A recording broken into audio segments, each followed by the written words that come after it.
Hi అండి, అందరికీ నమస్తే. ఈరోజు మోరల్ స్టోరీ వచ్చేసి అపాయంలో ఉపాయం. అనగనగా ఒక ఊరిలో ఒక ఎలుక గండుపిల్లి ఉండేవి. ఒకరోజు ఒక ఎలుక ఆహార పదార్థాల కోసం అటూ ఇటూ తిరిగి తన కన్నంలోకి దూరడాన్ని ఒక గండుపిల్లి గమనించింది. దాన్ని చటుక్కన చప్పరిస్తే ఎంత బాగుంటుందో కదా అని ఆలోచించింది ఈ గండుపిల్లి. అలా దానికి ఒక ఆలోచన వచ్చింది. అప్పుడు ఈ గండుపిల్లి ఎలుకాళ్ళుడు ఎలుకాళ్ళుడు అని ఆ కన్నంలోకి చూస్తూ పిలిచింది.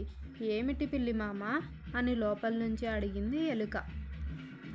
ఇలా తూర్పు దిక్కుకు కొద్ది ముందుకు పోతే వేరుశనగ చేను ఉంది. అక్కడ కాయలు ఎంత బాగున్నాయనుకున్నావు? రేపు ఉదయం 5 గంటలకి నువ్వు కూడా వస్తానంటే ఇద్దరం కలిసి వెళ్దామని అంది పిల్లి. ఆ వంకన తనని స్వాహా చేద్దామని దాని ఆలోచనను పసిగట్టేసింది ఎలుక. కానీ ఎలుక తెలివిగా బయటపడకుండా అలాగే అంది.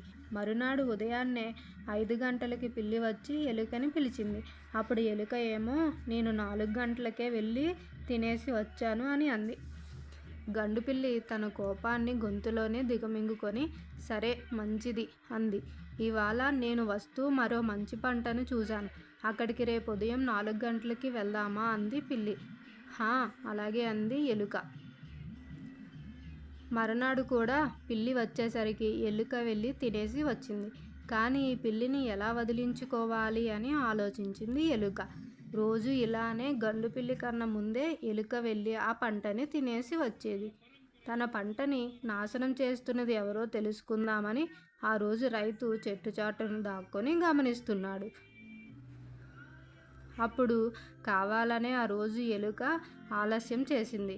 ముందు ఎలుక తన వెనక గండుపిల్లి పొలం వైపు బయలుదేరాయి. తీరా అక్కడికి వెళ్ళాక ఒక కన్నంలోకి దూరి ఎలుక మాయమైపోయింది. దానికోసం వెతుకుతున్న పిల్లిని ఆ రైతు గమనించారు. ఓహో, ఈ పిల్లేనా నా పొలాన్ని పాడు చేస్తుందని అతను అనుకున్నాడు.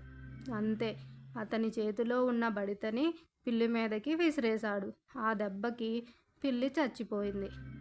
ఎలుక తన కలుగుకు వెళ్ళిపోయింది. ఇంకా ఇందులో మనకి నీతి ఏంటంటే ఉపాయంతో ఆలోచిస్తే ఎంతటి అపాయం నుంచైనా బయటపడవచ్చు.